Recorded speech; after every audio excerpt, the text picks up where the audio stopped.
regular and irregular verbs. The regular verbs are formed by adding d or ed to the second and third forms of verbs. Regular verbs बनाने के लिए हम d और ed का इजाफा करते हैं सेकंड और थर्ड फॉर्म बनाने के लिए. Examples: play, played, played, live, lived, lived, trouble, troubled, troubled. हमने सब में ed का इजाफा किया है.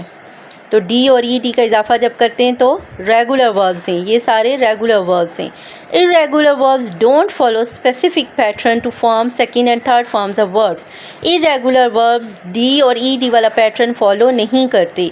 Examples: write, wrote, written, cut, cut, cut, fall, fell, fallen. ये इरेगुलर वर्ब्स हैं जो कि डी और ई डी वाला पैटर्न फॉलो नहीं कर रहे. Please subscribe and share.